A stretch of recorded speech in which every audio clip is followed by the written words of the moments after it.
are now joining Children of the Watch. That's right. It's the #1 podcast in the galaxy for all things Star Wars television. I'm your host, Alex Maxwell, and joining me, as always, is ASMR Mac.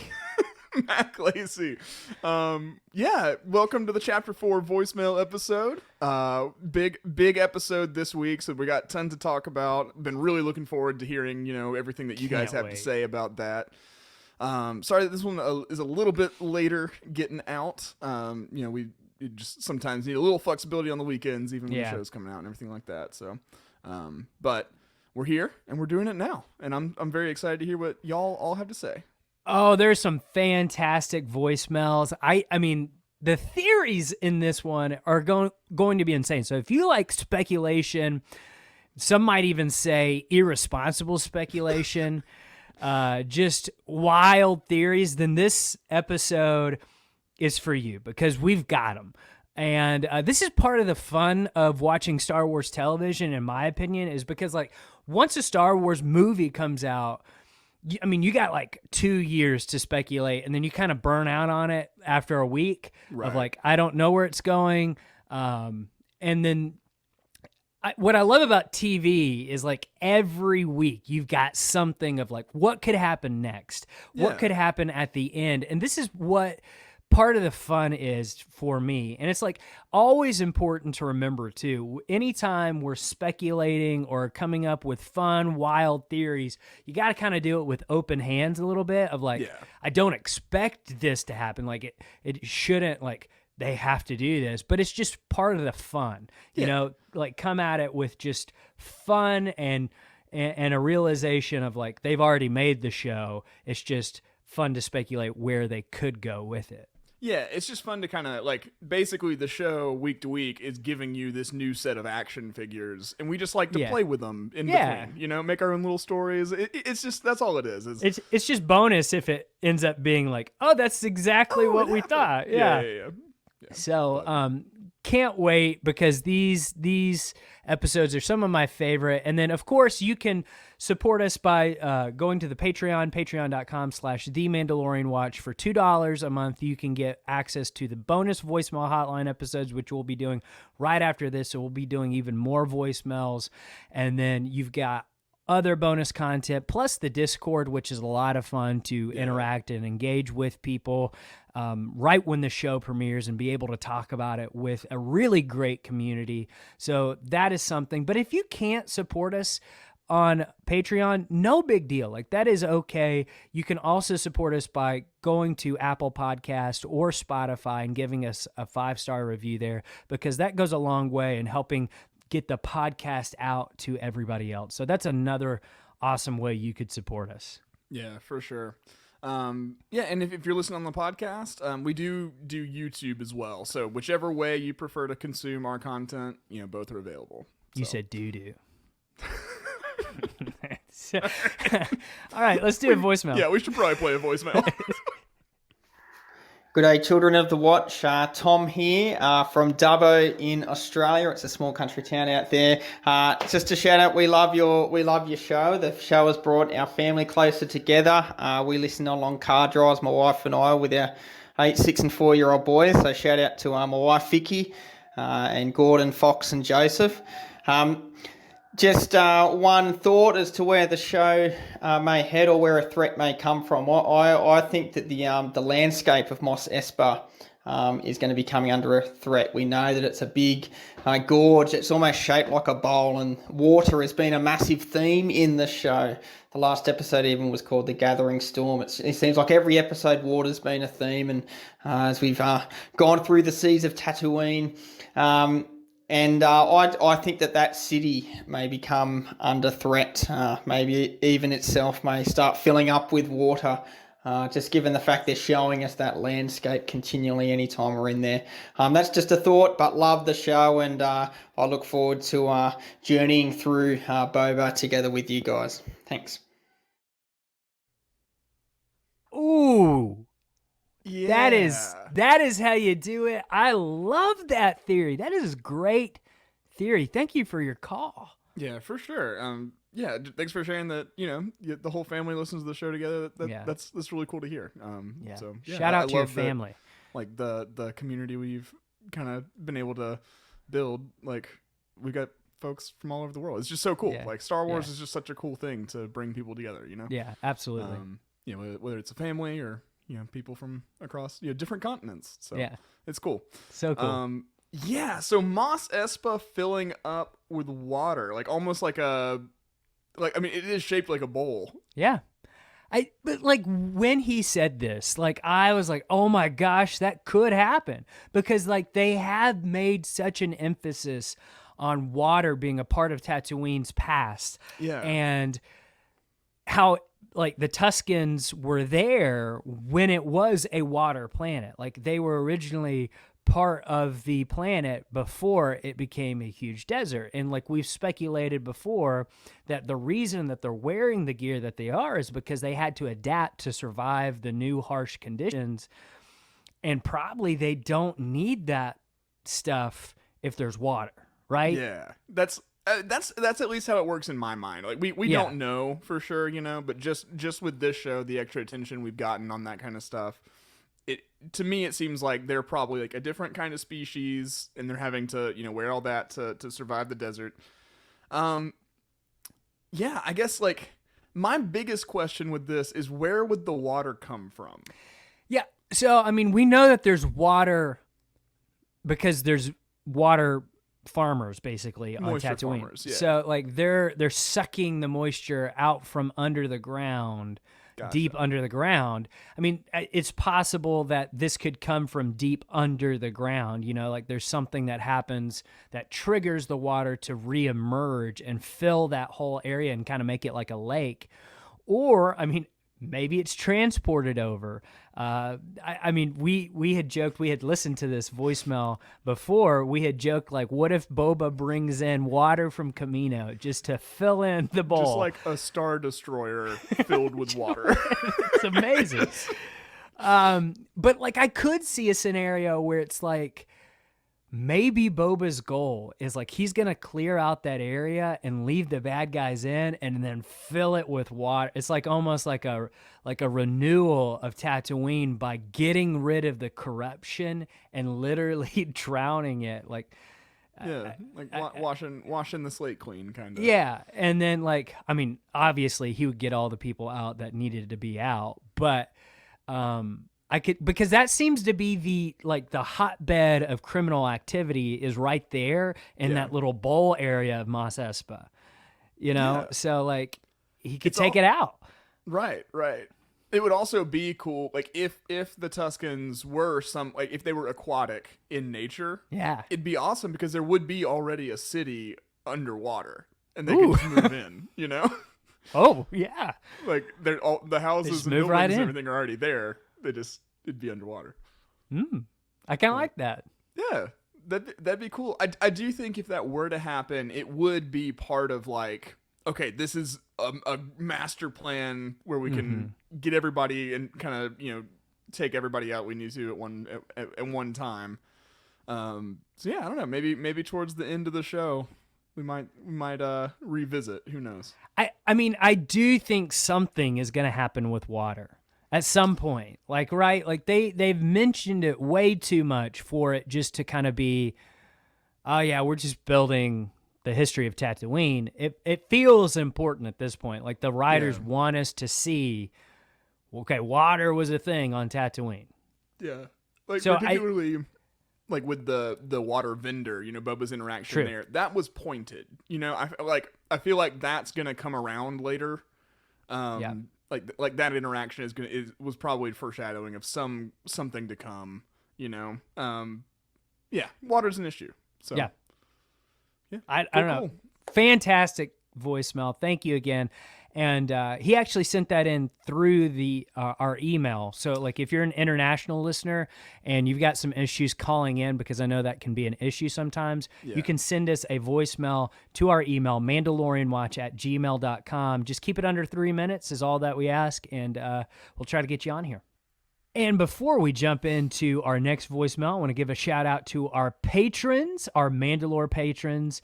Thank you, Sean M., Brian S., Myron C., Dave, Tyler B., Amy C., Emily, Annie, Andrew Verdon, Jansen B, James Parker Price, Todd, Sam Smallwood, Adam S, Larry S, Matt from Michigan, Rick Villanueva, Jesse, James B, Sean D, Yosef R, Jord H, Haley Hobbs, Rob, Liam L, Alex from Florida, Bread Maker, Kyle, and Noah F. It's a good thing.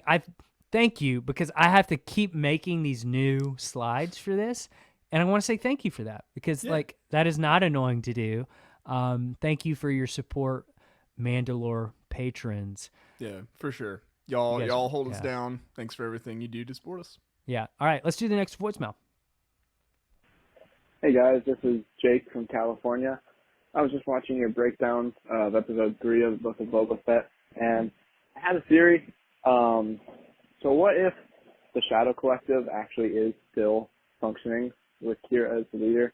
We saw the Hutts kind of, I don't know, threatening or telling Boba that the Pikes were taking over Tatooine, which might have been a move to just try and get him out of there, because they have kind of lost their strength since Jabba has been killed. So I don't know, it seems like they might be still working together. So what if the Shadow Collective is still working together? And what if they've actually made a deal with Thrawn? Since we know he's going to be the next villain in the show. It'd be interesting to see Thrawn working with, the crime families, try and gain some more power since the Empire has been destroyed, and, kind of get his resources and regain control. And it'd also just be very cool to see Thrawn and Kira and the crime families, fighting against the Mandalorians and Boba Fett and Ahsoka and those, and the much anticipated crossover event. So I think if we saw something like that, that'd be very cool. And it'd be a good way to kind of tie this show into the rest of the TV shows that we've been getting. It feels a little separated right now. And I think it'd be a good way to, give it some importance. So, what do you think? I think it'd be very fun to watch. Bye. Thank you, Jake from California. That was a fantastic voicemail. Okay, so he started off by saying, is it possible that Kira is not just in charge of Crimson Dawn at this point, but she's actually in charge of the Shadow Collective, which were in the Clone Wars, if you're not familiar. And I know we've said this a lot, but again, we might have new listeners. So the Shadow Collective, Black Sun, Crimson Dawn, Death Watch, a group of Mandalorians, and the Hutts. Is there anybody else? Black Sun, Pikes. The Pikes. Yeah. So they were all together as like this criminal super organization that Darth Maul actually united. And then, of course, when we saw again, Maul was in charge of Crimson Dawn, and Kira was now his subordinate. Now we're kind of assuming Kira's in charge of at least the whole operation of Crimson Dawn. Could she be in charge of a new Shadow Collective? Yeah, my understanding of Crimson Dawn is, I have always thought of it as just what the Shadow Collective evolved into, kind of, just because Maul was at the head of it, but I don't think that's the case anymore. I think Crimson Dawn was an existing family, and I think, we've got Dryden Voss in some Clone Wars stuff, right? Already, crimsoning the dawn. He's donning the crimson, donning that crimson, Yeah. Yeah. So it would be cool if basically Kira kind of did the same thing. Like, she would have known that was possible. Maul would have talked about that with her, right? Yeah. He loves to brag. Of course. Yeah. Maul loves to brag. Right. So, she would have understood how that works. I could see her trying to do it again, being this kind of criminal mastermind, trying to. The thing about Kira's character is, from Solo, the whole point was she was a character who missed her one chance to get out. Yep. And really never will get another one. She's kind of a lifer in the life. She missed her shot, and you can tell she's had to do things to get where she is that like will not allow her to lead any other life. Right. You know? So I love that idea of like her essentially doing what Boba's doing. Like just being, yeah, I'm in this life, let's see how high I can climb. And then trying to reassemble Shadow Collective. Okay. There's another point to that, but I want to move on to the Thrawn thing because it is an interesting idea of that is totally a thing that I could see Thrawn doing in terms of the chess pieces of like, I'm going to have an alliance at least with these crime families. Doesn't necessarily mean he'll be loyal to them, but I could definitely see him using them. Now, I would say this is not super likely. Like, I don't think we'll see Thrawn in this show.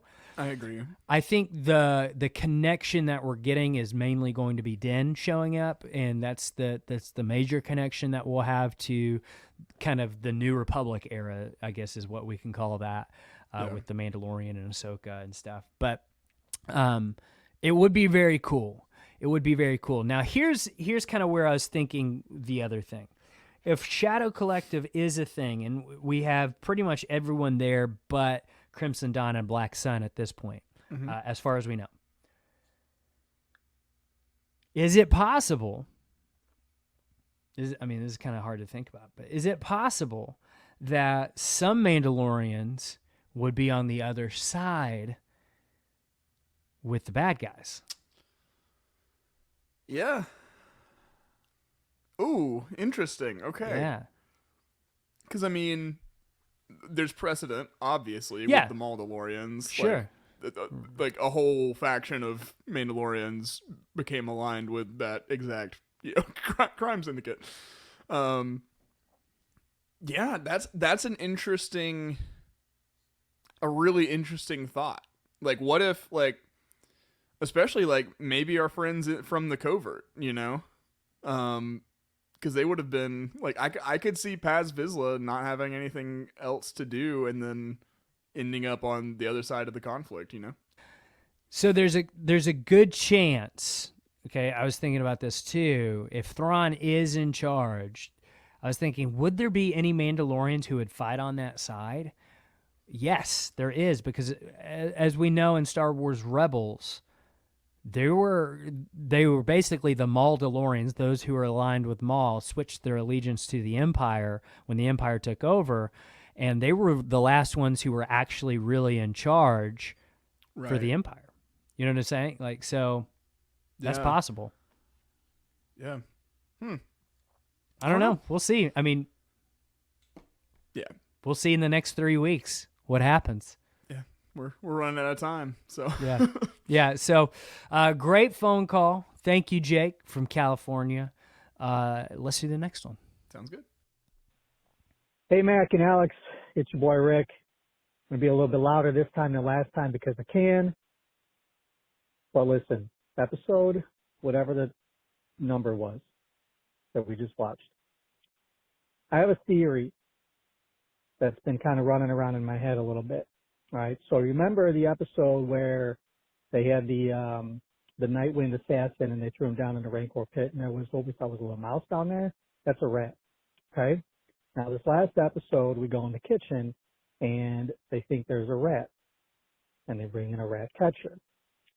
I think, maybe you already kind of feel where I'm going here. I think that's Jon Favreau's way as a writer to tell us that there's a rat in Boba's palace, I'm sorry. And that rat might be Fennec Shand. So she's snitching on him somewhere. She's talking to somebody else. We know she's got connections to other people in the underworld. She's been mysteriously absent in some key scenes, at least briefly. And while this last episode kind of showed that she may be loyal to him, it still felt to me like, I don't know, there may be something still going on. Kind of like The Departed at the end when the rat goes, spoilers for The Departed that came out 100 years ago. But there's a rat that goes along the balcony rail at the end of the movie there to let you know who the rat was. So I'll let you mull over that. Toro sucks. Meaver gets on rules. Peace out. Listen, when you get Rick Villanueva on the same page, I think there's something up. Might be something to it. Yeah, it's good that we're kind of sticking with the Finnick topic, the Finnick question, as I've been referring to it in my own head. Yeah, I like the rat catcher droid type thing. While I'm thrilled with just the concept of a droid whose only purpose is to catch rats, and I'm just glad that we have that in Star Wars now. You know, I do like it also as like a potential bit of foreshadowing, something like that.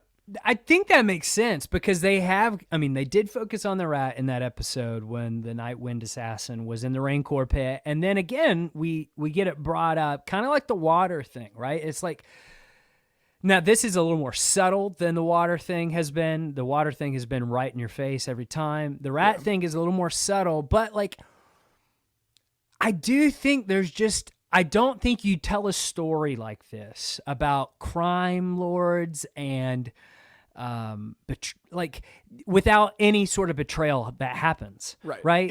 It's just like a baked in trope to these kind of stories, right? I mean, we like early on I was comparing, I was thinking like it was probably going to be like Sopranos in space, you know, like you're dealing with rats and that kind of thing in a show like that. Yeah, I agree with you. Like, I don't think you tell this story without having some kind of twist in that regard, you know. And I'd love it if all of us were surprised about what the twist is. Like maybe there's a twist that's coming that's not Finnick, you know, and that'd be great, like a great subversion of expectations. But I do think something's coming, and I do think it could be a Finnick turn, you know. I mean, you were right about what the speculation would be. I thought there would be, like, of course, there's going to be more talk about Din as we go further in this episode and the Mandalorian coming in and like who he could bring and stuff like that. But I think there were major red flags in this episode that pointed out like Finnick might have different motivations than Boba Fett. Like the way that she just kind of talked about everything. Even though she appears to be very loyal right now, and she definitely knows what she's doing. She's an awesome character. We all agree about that. It's just, why is she still kind of sticking around Boba is the question. So if I were to bring up the cork board again that I created, it's incredible. The red lines point to two people, Fennec Shand and Kira from Solo. Yep. These two people have connections to all the crime in the underworld. Maul did too, but he's dead. So he is officially dead by this point, by the way. On screen for good. For good. Yep. Yeah, I think it really does just still come down to what was Finnick doing in Mos Espa before the events of The Mandalorian. Like, I really do think it comes down to that. I don't know. Maybe we'll get that answer in this show, but we may not. No, we might not. Yeah, and it might just be like she is just loyal to him because he saved her, and that's it. Yeah. You know, like in that, I mean, that's totally possible. Is like she's just gonna do whatever he says because like he saved her life. Right. Or you know, she's buying into that idea of like we're a partnership, like we can build something. You know, she could just be bought into that too. I don't know. I personally feel like Chapter 4 did a great job of almost like lulling us into a sense of comfort around Finnick. Like it gave us some answers, but they seemed a little too easy, you know? And if there's anybody who's an expert on knowing when they're being lulled, it's Mac Lacey. Like he knows. He's always on edge. He's always right. Like don't lull him. He will know that you're doing it. Yeah, this is a lull-free zone. He is against lulls. He will wake up instantly, like you know that feeling you have when you're falling asleep, and it's like you feel like you're falling, and then you're like, oh gosh, you wake up. You do that all the time. Yeah, if I even catch wind of some lulling going on, I'm awake. I'm bolting. So no lulls here. No lulls here. All right, let's do the next voicemail. Hey guys, my name's Reese, calling from Toronto, Canada. First time caller, but been listening for ages, and just want to say thank you so much for doing your podcast. It's really great. Your take on it is just, I don't know, so great. You guys balance each other out really well. So a couple points to say about Book of Boba Fett chapter number 4. The first one's around sort of the modding scene. I did think it was a little bit long, but I thought it was really good to sort of tie in a little bit more of the culture that appears to be on Tatooine about the sort of modding people. So kind of helps with chapter 3 beforehand. And just on the chapter 3 part, I think that people are forgetting that like pod racing exists on Tatooine, and it's like a big deal. So having these kids who almost have their own pod races in the Vespa type sort of vehicles makes a lot of sense. But I do get the complaint about sort of the aesthetic of them being kind of Power Rangey. If you think of everything on Tatooine, it's the sand planet, it's rusty, it's sort of dirty, and they're complaining about having a lack of water. So how can they have these bright, shiny vehicles? It just doesn't quite fit. So maybe it's the aesthetic just changed. Anyway, my main question for you on chapter 4 is a quote that Boba says when they're sitting around the fire pit before they go into Jabba the Hutt's palace. He says, "Then I'm going to kill that bloated pig that double-crossed me." If he's on about Bib Fortuna, what was the double cross? I don't quite get that. Anyway, hopefully you guys can help with that. And then the last thing, I'm going to make a bold prediction. I think in the last or second last episode, we're going to have a very trapped off moment where Boba and the gang are sort of like down on their luck. It doesn't look good. And then we're going to have a very late last minute Han Solo style entry. Or if you'll forgive the franchise crossover, but like Gandalf on the hill at the Battle of Helm's Deep. And it's going to be our amazing Tusken Queen with an army of Tusken clans who have united to help Boba. I'm really hoping that's going to happen. It's a bit of a brave call, but I think it'll happen. They'll save the day. Anyway, thank you so much. Enjoy the podcast, everyone. And keep the watch. Ooh, that is a fire prediction. Nice. Reese, thank you so much for the call. I need that image now. Like I need that to happen. Yeah, I saw her like permanently burned into my brain now. An Opie and rising up with the gaffy stick. Man, that would be amazing. And they rush down into the gorge. Oh yeah, yeah, that would be into so the now cool. flooded bowl of Mos Espa. Yes.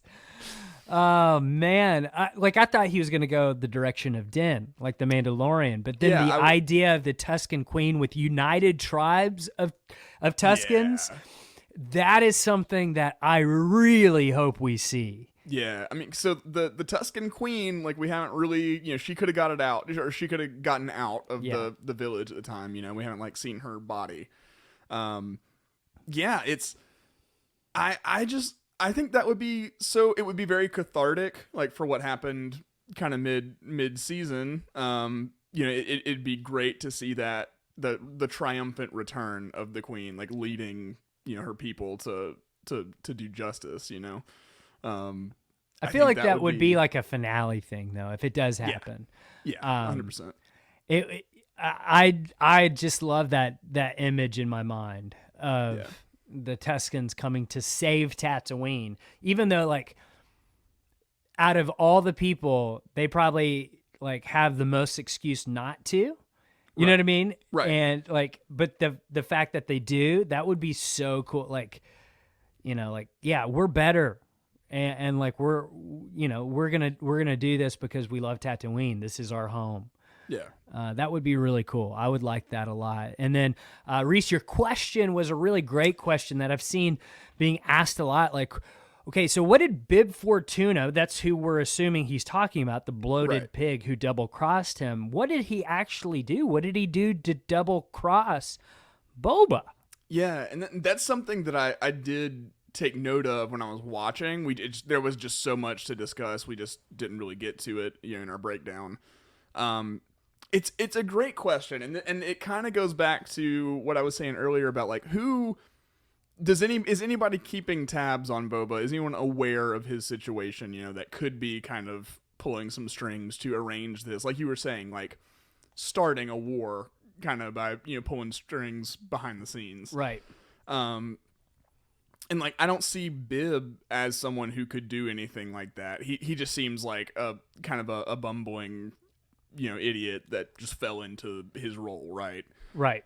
But like, yeah, what was the infraction that Boba's talking about specifically? Was it just like leaving him for dead, like not trying to get him out of the Sarlacc or anything? Now, here's a potential answer, and we kind of discussed this a little bit on the Discord, kind of work this out, but you have to work it out to make it work. Yeah. Which is something that you had said on our breakdown. It's like, I feel like media needs to stand on its own. Yeah. So like, I like that it could potentially be referencing this point, but like, it also probably should have been explained or later explained in the episode if that, is a deal. But basically in the War of the Bounty Hunter comics, which we've been talking about a lot, and Kira actually makes her reappearance kind of in this as well. And this all takes place after Empire Strikes Back. Yeah. We learn that Bib Fortuna was the one who put the bounty out on Boba Fett. Right. So like, it could be that in the sense of when Boba was trying to get Han Solo back to Jabba's palace, he had a hit put out on him, Boba Fett, Right. and we end up learning that it was Bib Fortuna who had done that.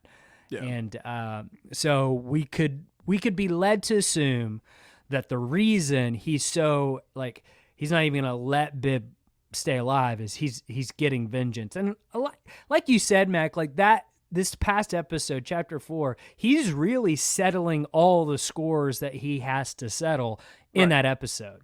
Yeah, even coming down to the Sarlacc, like, Right. This, as far as I know, like non-sentient entity, right? Right. Yeah, I don't know. I just for me, the War of the Bounty Hunters thing, that was just so much happened after that happened, Right.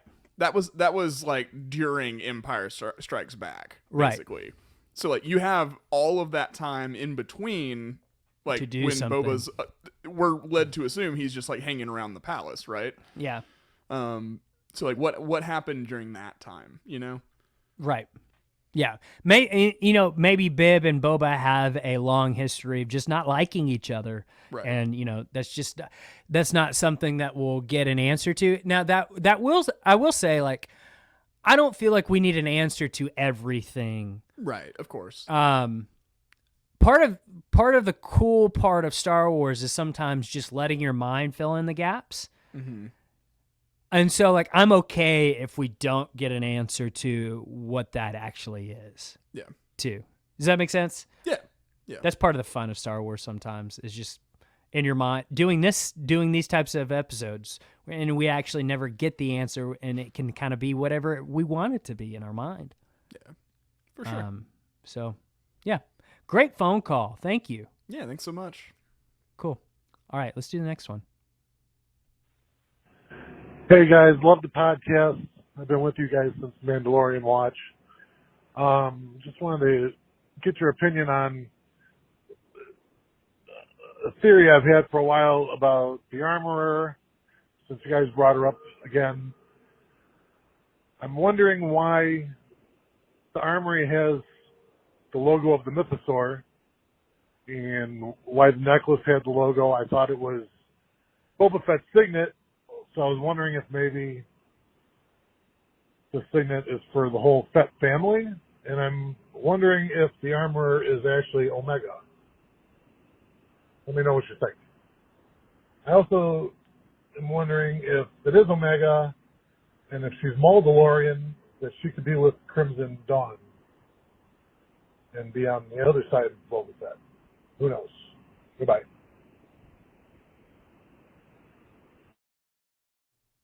Interesting. Yeah.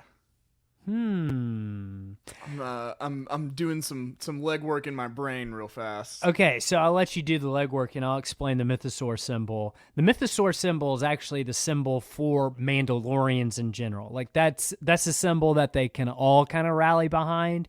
And that's something that was confirmed, I would say, in Chapter 1 of The Mandalorian, where Quill says, your ancestors rode the great Mythosaur.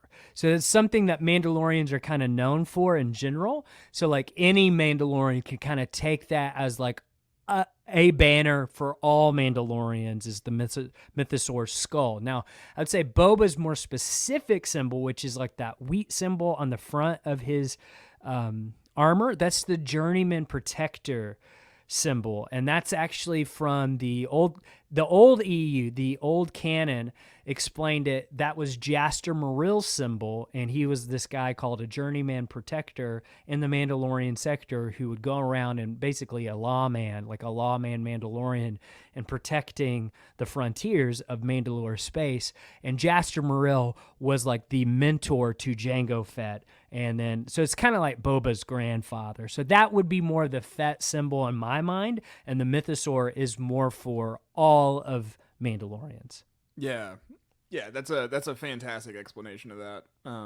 I would agree. Like the Journeyman Protector symbol speaks more to that lineage and everything, which I think is, like the reason getting a signet was a huge deal for Din is he's basically starting a house, right? Right. Like it's a house of one so far, but like because he was a foundling, he doesn't have this ancestry to go off of. Like so, like a Sabine Wren has a lineage. Like her armor has been worn by generations of Wrens.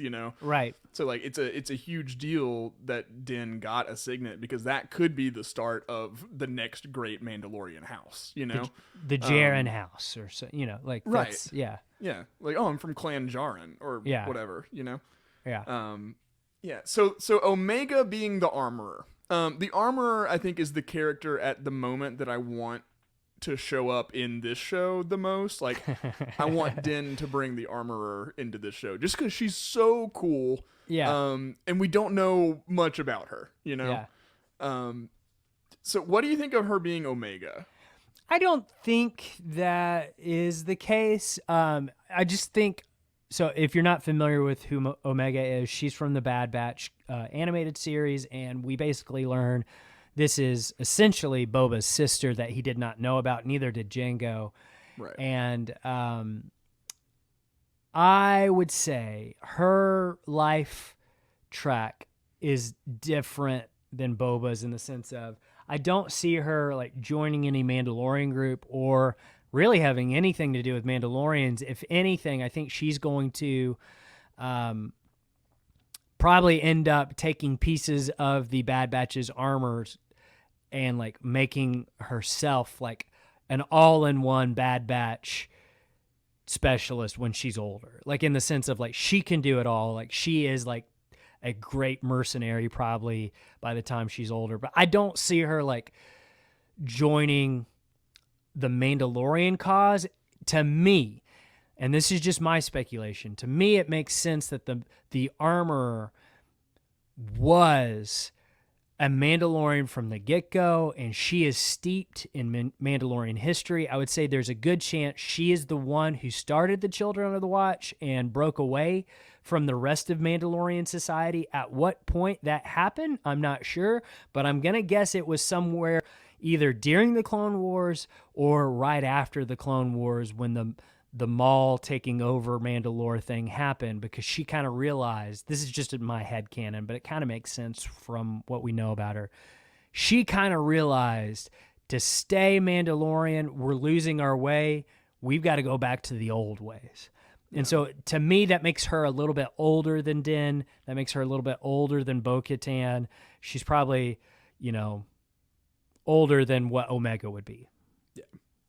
Yeah, I was thinking like, because I always like to work backwards. So like when we get things like this and be like, what would have to happen for this to be true? Yeah. Right? So for Omega to be the armorer, what would have to happen to get her there? It's a lot of terrible stuff, right? Yeah, it'd be a lot.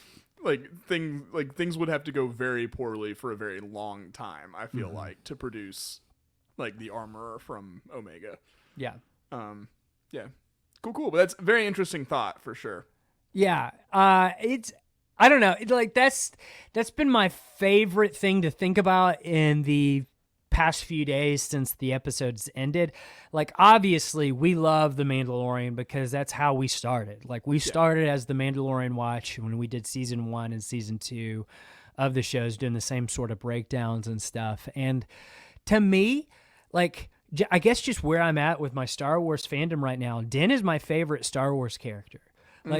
Like he is, like I'm so excited to see him back again. Like I miss him. Like I want to know what's going on with him next. So I can't wait, to see him again and just kind of get an idea of what is happening in that area of the Star Wars universe and what's he doing and who could he bring. Now, I think it would be amazing if he brought the Armorer, but I also kind of feel like if she is going to show up again, it's not going to be this show. Yeah. I think they're safe because there would be a really cool conflict that could happen between the Armorer and Bo-Katan because they're on opposite sides. And, you have Din kind of in the middle of that where he has to choose. Yeah. That would be some good stuff. Yeah, and that's definitely what I want from Mandalorian season 3. Like Grogu, I think is going to be out of the picture, right? For the most part, I think he'll still show up, but like he's not going to be with Din all the time. Right, like he's been the central focus of the show thus far. But I think this next conflict is going to be, like you said, we're getting into greater territory. We're talking about Mandalorians as a whole, Yeah, like the fate of an entire like lineage. So, fun things are coming. I'm excited. Do you think Din shows up in this next episode?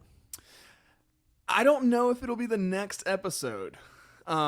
If he does, it'll be at the end, or the end. like, is that what you're thinking? Like almost like a tease of like, oh, now he's arrived.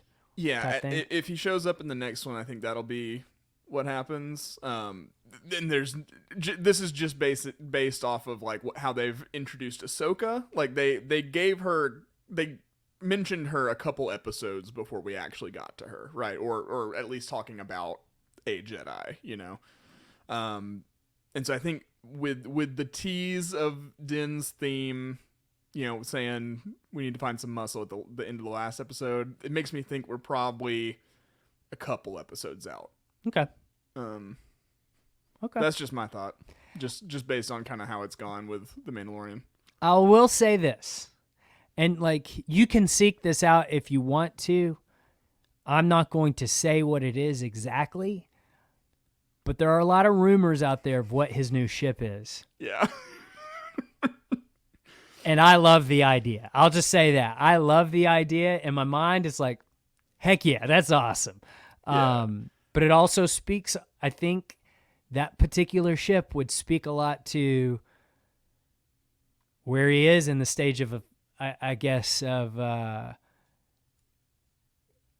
it's a smaller ship. Let's just say that. It's not a bigger ship where people can like Grogu to grow up and live in. Right. There's not a whole lot of cargo space. It's more of a fighter class vehicle. Yeah. So. So I'm intrigued. That's true. I'm excited. Yeah, I'm intrigued. If that ends up happening, I'm intrigued to see how I feel about it when I see it. I'm potentially very on board, but I don't think I'm quite as sold as you yet. Well, there's going to be a lot of people who won't like it, I think. Right. Yeah. And I'm okay with that. Just due to the nature of it. The nature of it. Yeah. We're talking in such vague terms. Vague. This is so. But I mean, again, I don't want to spoil it for anyone, but you can go easily search that if you want to. Yeah. But yeah, I'm excited. I hope Din is just in the beginning of the episode from the get-go, and this show just becomes The Mandalorian from here on out. And no, I'm just kidding, but not really. So I don't know. I'm just super excited for Din to show up, and if he brings any friends with him. Yeah, it'll be interesting to see. So I can't wait. We're almost there. Yeah. Well, this was a fantastic voicemail episode. We're going to roll right into the Patreon voicemail episode from this. But we'll go ahead and sign off to all y'all. Thank you so much for your calls this week. Some really good conversation, really good discussions. And we'll be, back on Wednesday with the next chapter breakdown for the book. Chapter 5. So, yeah, hit us up on the socials. Leave us reviews and ratings on Apple Podcasts. Go like and subscribe if you're on YouTube. All that good stuff. KeepTheWatch.com for Yep. merch. Check out some merch. Get a mug, a Vanth refrigeration mug. Or a fanny pack. A fanny pack. Baby onesie. Yep. Yeah, who knows? So. Who knows? Cool. Well, until next time, keep the watch.